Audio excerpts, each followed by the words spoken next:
Hello stylists! In this video, let's go over one of the aspects of raising our behemoth fawnlings, the attributes. There are 4 different attributes that we can train our fawnling in: strength, intellect, emotion, and curiosity. How you train your fawnling in these stats will affect things like their ending, choices they can make during daily schedule events, and the skills they can use in the Homeward Bound minigame. At any time, your fawnling's main attribute is determined by whichever attribute has the highest total points. Only one attribute can be dominant, and this can change in real time as you continue training. Each attribute has 4 different levels.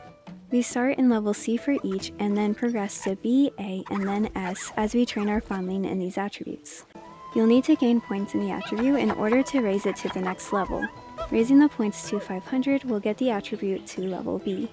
Raising the points to 1000 will get it to level A and also give your fawnling the excellent trait for that attribute. And getting it to 2000 will get the S level and then upgrade your fawnling to the outstanding trait for that attribute. Some ways to raise your attribute are to use the facilities. Each attribute has its own facility that uses the fawnling's energy to train it in that attribute. The swaying ball for strength, the wobbly pop for intellect, the low climbing frame for emotion, and the hold stump for curiosity. You only have a certain amount of energy each month, so choose carefully on which to invite your fawnling to interact with. The second is to choose growth events in the daily schedule for that attribute.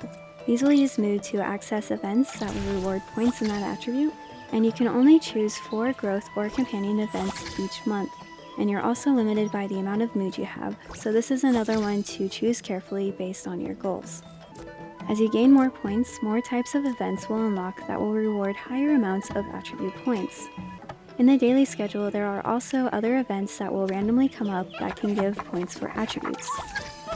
For one of these, the challenge events, the choices you have and the success chances of different choices will depend on the current attribute points you have. If you don't have enough points in the choices required attribute, you won't be able to select that choice. And having more points will allow you to have more chance of success with choosing that. Succeeding in a choice will reward you with more points in that attribute, while failing will cause you to lose some mood. And the third way is to buy flavor essences from the memory shop using growth marks. Each attribute has 3 kinds of flavor essences: mild that will add 10 points of that attribute, sweet that will add 20 points, and then rich that will add 35 points. You can only buy 2 of each for a fawnling. After that, you won't be able to buy any more until you are raising a new fawnling.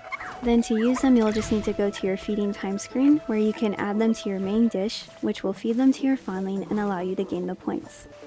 And that's an overview of the attribute growth rules for behemoth fawnlings. As a thank you for watching, here's a redeem code from the Perfect Guides team.